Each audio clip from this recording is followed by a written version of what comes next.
4 মাস ধরে অপেক্ষা, অবশেষে সেই বিদায়ের মুহূর্ত ঘনিয়ে এসেছে। একজন নেতার শেষ যাত্রাকে ঘিরে তার দেশের মানুষ এমন প্রস্তুতি নিচ্ছে যা শুধু পারস্যের ইতিহাসেই নয়, বরং আধুনিক বিশ্বের অন্যতম সর্ববৃহৎ রাষ্ট্রীয় জানাজার আয়োজন হতে যাচ্ছে বলে ধারণা করা হচ্ছে।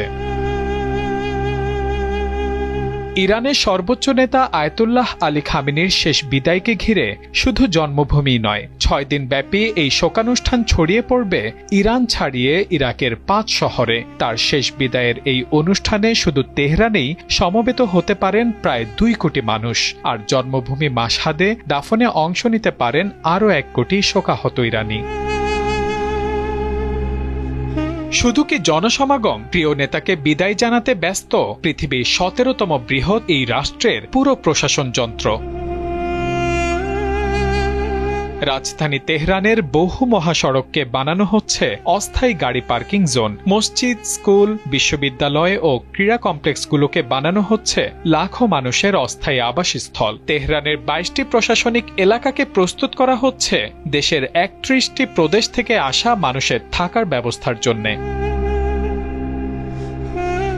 দেশটির আধা সামরিক বাহিনী বাসিজ দায়িত্ব নিয়েছে পুরো আয়োজনের লজিস্টিক পরিচালনার। দেশের নিরাপত্তা নিশ্চিতে জীবনের শেষ মুহূর্ত পর্যন্ত প্রিয় নেতার কমান্ডে চলত যে Islamic revolutionary guard corps IRGC, সেই বাহিনী নেতৃত্ব দিবে পুরো আয়োজনের নিরাপত্তার। বাতিল হতে পারে বহু ফ্লাইট, বড় শহরগুলোতে প্রবেশেও থাকবে কঠোর নিয়ন্ত্রণ।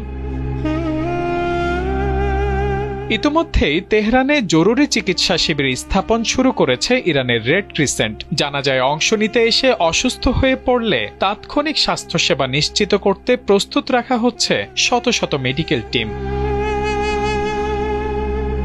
গত 28 ফেব্রুয়ারি যুক্তরাষ্ট্র ও ইসরায়েলের যৌথ হামলায় নিহত হন 37 বছর ধরে ইরানের সর্বোচ্চ নেতা হিসেবে দায়িত্ব পালন করা খামেনি। যুদ্ধ, স্যাংশন, যুদ্ধবিরতি ও পরবর্তী কূটনৈতিক আলোচনার কারণে তার দাফন পিছিয়ে যায় প্রায় 4 মাস।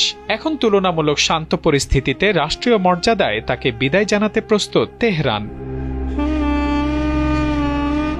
শনিবার তেহরানের মোসাল্লা প্রার্থনা কমপ্লেক্স থেকে শুরু হবে আনুষ্ঠানিক শোকানুষ্ঠান। এরপর সোমবার ইমাম হোসেন স্কয়ার থেকে আজাদি স্কয়ার পর্যন্ত দীর্ঘ 10 কিলোমিটারের শেষ যাত্রা অনুষ্ঠিত হবে। প্রায় 4 যুগ আগে যে স্থানে রাজতন্ত্রের পতন ঘটিয়ে ইসলামী বিপ্লবের পতাকা উড়ানো হয়েছিল, সেই আজাদি স্কয়ারও বিদায় জানাবে দীর্ঘ 3 যুগ ধরে আগলে রাখা ইরানের এই নেতাকে।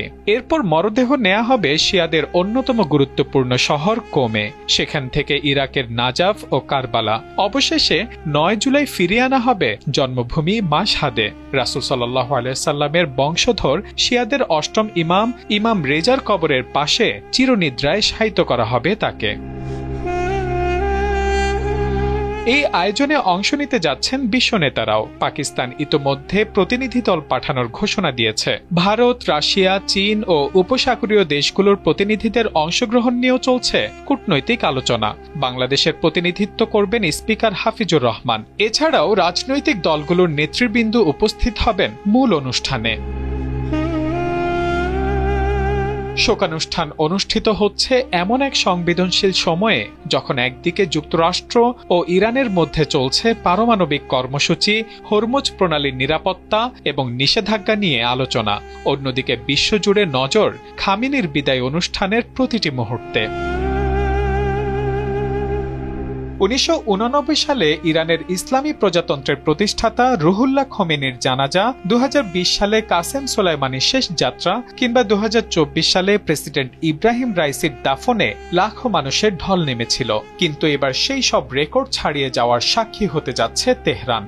কারণ এটি শুধুই একজন নেতার বিদায় নয়, এটি 37 বছর ধরে বহিঃশত্রুর হাত থেকে 3 প্রজন্মকে আগলে রাখা এক মহান নেতার সমৃদ্ধকালের সমাপ্তি। আর তাই সেই অধ্যায়ের শেষ পাতার সাক্ষী হতে প্রস্তুত হচ্ছে তারই রেখে যাওয়া কোটি কোটি মানুষ। Mahmudul Hasan, Times today.